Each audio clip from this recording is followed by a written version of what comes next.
back, and tonight he tried it again. Fox 13's Todd Hansen is at the Grand Canyon and witnessed the jump. Todd, tell us how it all turned out. Bob, boy, did he ever try it again. You know, this was really quite amazing to witness in person, and hundreds came out to witness this in person. Thousands more watched it on live television. Let's take a look at this jump.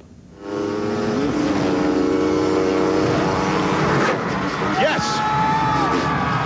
He's hit Robbie Knievel shot off that launch ramp. There was no doubt he was going to make it across that canyon. Good thing he would have dropped 2,000 feet if he didn't. The landing was pretty good, but his stunt coordinator says he bottomed out and the frame actually hit into the ramp. Then he hit some pretty rough ground. He crashed. There were some pretty tense moments in the crowd after they saw him crash and fall. The dust flew. Then a lot of cheers when he actually got up and basically walked away from this record-breaking jump. Knievel jumped 228 feet, breaking his old record by 5 feet. The best news is he's going to be okay. He was taken by helicopter to a hospital in Las Vegas. Doctors are checking him out there. A little bit later in the show, we'll update you on his condition. We'll also talk with Robbie's mom, Linda Knievel, her thoughts after she saw her son make this world record-breaking jump. Well, it was amazing. Todd, we'll talk to you again in just a little bit. Jump across the Grand Canyon. Knievel was able to make it across, but he crashed after landing. Fox 13's Todd Hansen is there. He saw the entire thing. Todd, looked like Knievel got a bit banged up.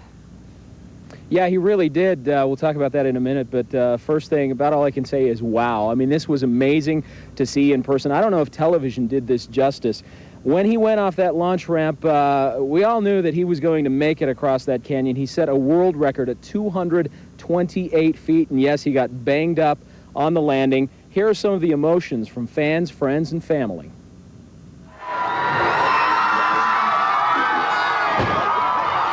It's incredible. Unbelievable. Immediately, everybody's first concern is if Robbie is all right.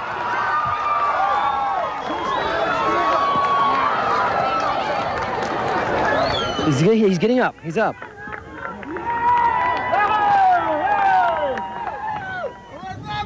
I'm a little dinged up. I hung on until I crashed, didn't I? Oh, yeah. What? Rode it to the ground. Robbie's stunt coordinator says the jump went pretty much as expected. He did exactly what I anticipated he would do. Because of the wind, he grabbed a whole bunch of extra throttle to get it over with quick, and therefore jumping as far as he did. For longtime friends, it's always an emotional roller coaster. It was undescribable. I was holding the camera boom too. I was trying to hold the windy camera boom and try to see everything, and I was just weak at the knees. I wouldn't do it. Let my friend Robbie Knievel do it. When I saw him in the air, I felt that he was right on the button, and I felt real good about that. I felt tremendous when I saw him hit the landing ramp because, again, he was true to the mark. He was right in the middle of the landing ramp, and everything was perfect. But he was going very fast, and that bike came down hard on that front wheel, and then when he had to ride out the rough stuff, he was going too fast. For longtime fans, the emotions are the same. When he actually made it, I started crying. I mean, just tears rolled down my face. It was a death-defying leap, and he made it successfully. Were you nervous for him? Very nervous, very nervous. We were actually getting sweaty palms waiting for it and stuff. And it was a great jump. I think if they'd have cleared that dirt, he'd have had it perfect. For Robbie's biggest fan, his mom, there's relief. It's over. I couldn't believe he held on this long, you know, going that fast. He did wonderful. How do you deal with this, daredevil after daredevil? I don't deal with it. I let God deal with it. He gives me a word. I'm okay.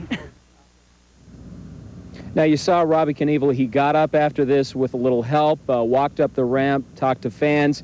He was flown by medical helicopter to University Hospital in Las Vegas. Not sure on his condition right now. He is conscious and alert. There's some fear that he may have some problems with his kidneys. He may have an ankle injury. This is all stuff from his crew that they've been telling us. One crew member, his chief mechanic, actually told us he's worried that Robbie may have broken his back in this thing. And I asked him, well, why would he get up and walk up there? He said, Robbie Knievel is tough as nails, and he proved that tonight. Wow. Now, Todd, did Knievel say what he wants to do next? Well, actually, the show producers have been talking to him, the folks who produced this show. They want him to jump from aircraft carrier to aircraft carrier as the Blue Angels fly underneath. Well, you know, he may rethink that after this jump and that landing, but who knows? You know, again, he's a Knievel, Hope. Aircraft carrier to aircraft carrier. Amazing. Thanks, Todd. You bet.